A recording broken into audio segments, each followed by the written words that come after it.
Spongia टोस्टा। ये जो sponge है, ये वही स्पंज है जो समुद्रों में मिलता है। एक जानवर है जिसका जिस्म स्पंजी होता है, और वो जब मर जाता है तो स्पंज तैरने लग जाते हैं, बाहर आ जाते हैं। कई लोग गोताखोर बाकायदा स्पंजों की तलाश में बेचने की खातिर पेशा बनाए हुए हैं कि स्पंज इकट्ठे करते रहते हैं। स्पंज में खूबी यह है कि उसको दबाओ तो सब पानी नुचड़ जाएगा, फिर खोलो तो आप ही आप खुल जाएगा। उसके अंदर एक इलास्टिसिटी ऐसी है जो मुद्दों तक 100 साल में भी ख़राब नहीं होती। स्पंज पड़ा होगा तो फिर भी वो स्पंज ही रहेगा। इसका बहुत बड़ा ताल्लुक दमवी खांसियों से भी है और दिल की तकलीफ़ों से भी है।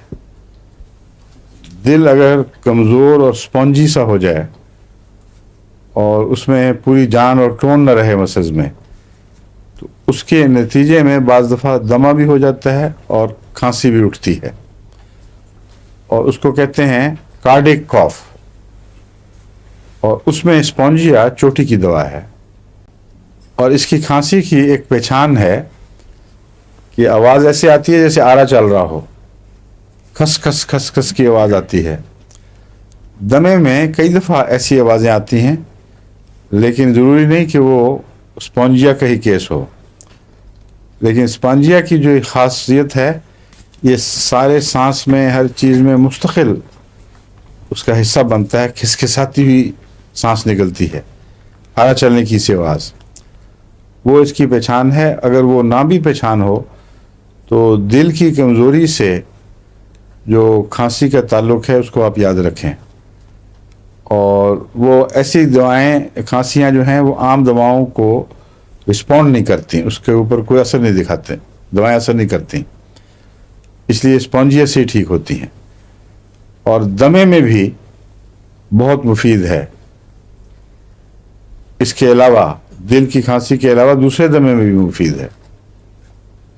ठीक है। स्पॉन्जिया के मुतालिक बुनियादी बात तो ये समझने वाली है जो पहले बता चुका हूँ कि दिल की कमज़ोरी से इसका ताल्लुक़ है, और दिल की कमज़ोरी से ताल्लुक़ रखने वाली खांसी या दमा स्पॉन्जिया की याद दिलाते हैं।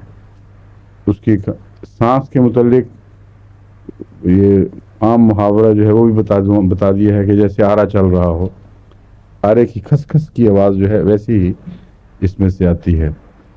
लेकिन ज़रूरी नहीं है कि आरे की आवाज़ की पहचान करें। सीधी बात है, दिल की कमज़ोरी का पस मंज़र मौजूद हो और दमे के साथ खौफ पाया जाता हो और उखड़े उखड़े सांस हों, कच्चा महसूस हो रहा हो इंसान को दिल के मकाम पे, तो उसमें स्पॉन्जिया अच्छी दवा है। और ख़ास तौर पर जब दमे में दूसरी दवाएं फेल हों, बाज़ वक़्त ख्याल नहीं इंसान को आता दमे का बाकायदा दमे वाला इलाज ही हो रहा होता है, उसमें स्पॉन्जिया को ज़रूर पेश नज़र रखना चाहिए। स्पॉन्जिया की बाज़ बातें बाज़ दूसरी दवाओं से भी मिलती हैं। एक एकोनाइट के साथ मुशाबहत पाई जाती है। एकोनाइट में खौफ बहुत होता है और स्पॉन्जिया में भी खौफ का उनसर ज़रूर शामिल होता है। और दिल के मरीज़ के लिए वैसे भी खौफ होते होंगे, मगर स्पॉन्जिया के साथ ख़ास तौर पर इस खौफ का ताल्लुक़ है। और दूसरे ये कि रात को जब आँख खुलती है तो उस वक्त ऐसे महसूस होता है बाज़ दफ़ा जैसे सफ़र में किसी नए होटल में या किसी नए अजनबी घर में इंसान ठहरता है तो आँख खुल के ये नहीं पता चलता कि पहले तो मैं हूँ कहाँ, दूसरे ओरिएंटेशन क्या है, दरवाज़ा किधर है या खिड़की किधर है, कुछ थोड़ी देर के लिए समझ नहीं आती। ये कैफियत रोज़मर्रा घर में रहते हुए भी हो जाती है, जो मर्ज़ की निशानदेही करती है। और ये दिमाग का जो कन्फ्यूजन है स्पॉन्जिया के साथ ख़ास नहीं बल्कि स्पॉन्जिया में नुमाया है।